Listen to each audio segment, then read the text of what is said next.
جمہوریت یا martial law. تحریر حامد میر۔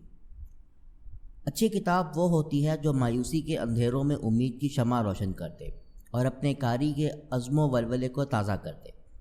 پاکستان کے معروف قانون دان جناب ایس ایم ظفر صاحب کی نئی کتاب پارلیمنٹ بنام پارلیمنٹ بھی ایک ایسی ہی کتاب ہے جس میں آج کے پاکستان کے تمام آئینی اور سیاسی مسائل کا حل موجود ہے، اور یہ کتاب ان تمام اراکین پارلیمنٹ کے ضمیر کو بیدار بھی کر سکتی ہے جن کا ضمیر اقتدار کے نشے کے باعث غنودگی میں ہے۔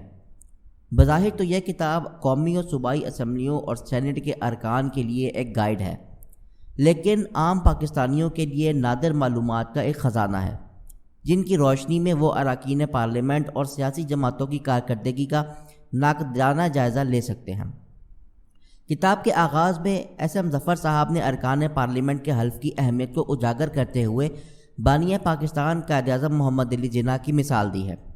جب قائد اعظم کو بطور governor general government of India act 1935 کے مطابق حلف اٹھانے کے لیے کہا گیا تو انہوں نے حلف لینے سے انکار کر دیا۔ انہیں حلف کے ان الفاظ پر اعتراض تھا کہ میں بطور گورنر جنرل تاج برطانیہ کا وفادار رہوں گا۔ قائد اعظم کے اصرار پر حلف کے الفاظ تبدیل کیے گئے۔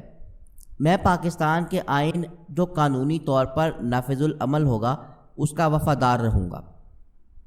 آگے چل کر پاکستان کی قانون ساز اسمبلی میں بانی پاکستان کی 11 اگست 1947 کی مشہور تقریر کا ذکر آتا ہے، جس میں انہوں نے کہا کہ پاکستان میں آپ آزاد ہیں، اپنے مندروں میں جائیں، اپنی مسجد میں جائیں یا کسی اور عبادت گاہ میں، آپ کا کسی مذہب، ذات پات یا عقیدے سے تعلق ہو، کاروبار مملکت کا اس سے کوئی واسطہ نہیں۔ قائد اعظم کی اس تقریر کا بلیک آؤٹ کرنے کے لیے اس وقت کی اسٹیبلشمنٹ نے ایک پریس کانفرنس اور ایک پریس ریلیز تیار کی۔ ڈان کے ایڈیٹر الطاف حسین نے اس پریس ریلیز کو مسترد کر دیا اور دھمکی دی کہ وہ معاملہ قائد اعظم تک لے جائیں گے، اور یوں یہ پریس ریلیز واپس لے لی گئی۔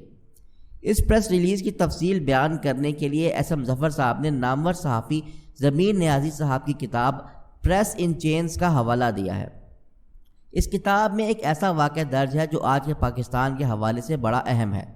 ضمیر نیازی صاحب نے لکھا ہے کہ 1949 میں سندھ کے وزیر اعلیٰ ایم اے کھوڑو کو نااہل قرار دیا گیا تو انہوں نے اپنی نااہلی کے خلاف ایک درخواست دائر کی۔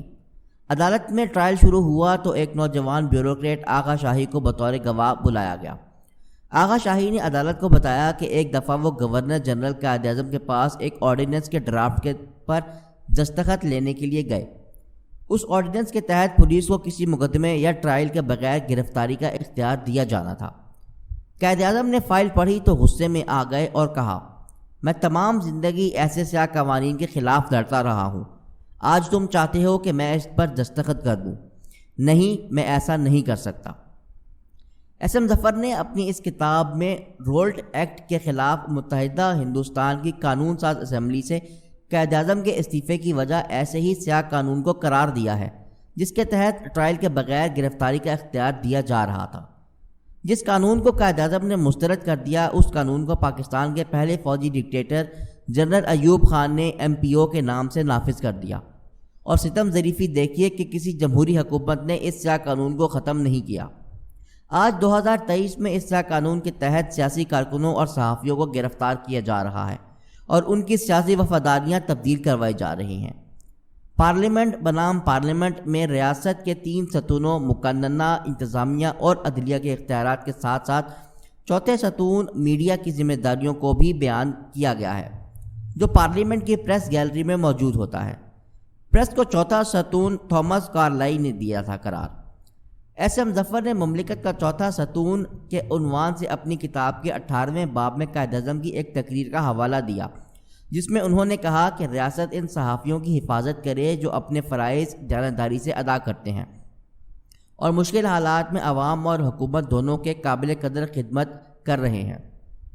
ایس ایم ظفر صاحب نے یہ بھی لکھا ہے کہ جب سے میڈیا اور سوشل میڈیا کی تفریق ختم ہوئی تو میڈیا کا چوتھے ستون کے طور پر مقام متنازع ہو گیا ہے اور میڈیا وار جھوٹ عام ہو گیا ہے، اس لیے فیک نیوز کو روکنے کے لیے قانون سازی کی ضرورت ہے۔ اس کتاب میں یہ بھی بتایا گیا کہ سیاسی جماعت کیا ہوتی ہے۔ سیاسی جماعتوں کو جمہوری اصولوں پر منظم کیا جانا چاہیے، لیکن افسوس کہ پاکستان میں ایسا نہ ہوا۔ ایس ایم ظفر صاحب نے سیاسی جماعتوں کی کئی غلطیوں کی نشاندہی کی ہے جس کی وجہ سے غیر سیاسی قوتوں نے فائدہ اٹھایا۔ انہوں نے لکھا ہے کہ ہر سیاسی جماعت کے انٹرا پارٹی الیکشن ہونے چاہیے اور اپنے مالی ذرائع کا ماخذ کا حساب فراہم کرنا چاہیے۔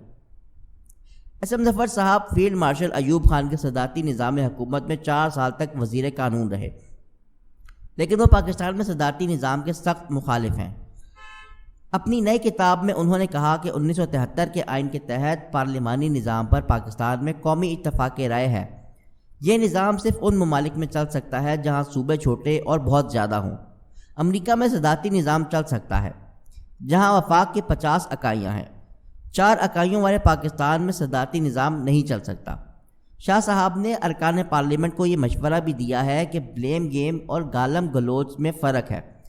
ارکان پارلیمنٹ اپنی تقریروں اور قراردادوں میں ایک دوسرے کو غدار، چور اور ڈاکو نہ کہا کریں، کیونکہ یہ غیر پارلیمانی الفاظ ہیں اور ان الفاظ کا استعمال غیر پارلیمانی رویوں کو جنم دیتا ہے۔ ایس ایم ظفر صاحب نے سیاسی وفاداریاں تبدیل کرنے والوں پر بھی شدید تنقید کی ہے، لیکن ان کے خیال میں سپریم کورٹ کے فیصلوں سے یہ رجحان ختم نہیں ہوگا۔ اس لیے ضروری ہے کہ سیاسی جماعتوں میں جمہوری کلچر کو فروغ دیا جائے اور تمام فیصلے مشاورت سے کیے جائیں۔ سیاسی جماعتوں کے سربراہوں کو ڈکٹیٹر بنانا مسئلے کا حل نہیں۔ ارکان پارلیمنٹ کو ان کی ذمہ داریوں کا احساس دلاتے ہوئے ایس ایم ظفر نے وارننگ دی ہے کہ اگر جمہوری اور ایک جمہوری ریاست کو آمرانہ ریاست نہ بننے دیں جہاں سب ایک دوسرے پر غلبہ پانے کی کوشش کرتے ہیں۔ ایس ایم ظفر صاحب کی کتاب پڑھ کر میں سوچ رہا ہوں کہ آج پاکستان کو 1973 کے آئین کے تحت چلایا جا رہا ہے یا ایم پی او کے تحت۔ جس سیاہ قانون پر بانی پاکستان نے دستخط کرنے سے انکار کر دیا، آج وہ سیاہ قانون ایک جمہوری حکومت کی سب سے بڑی طاقت کیوں بنا ہوا ہے؟ ارکان پارلیمنٹ کو جو خواب غفلت سے جگانے کے لیے ایس ایم ظفر صاحب نے اپنا کردار ادا کیا ہے،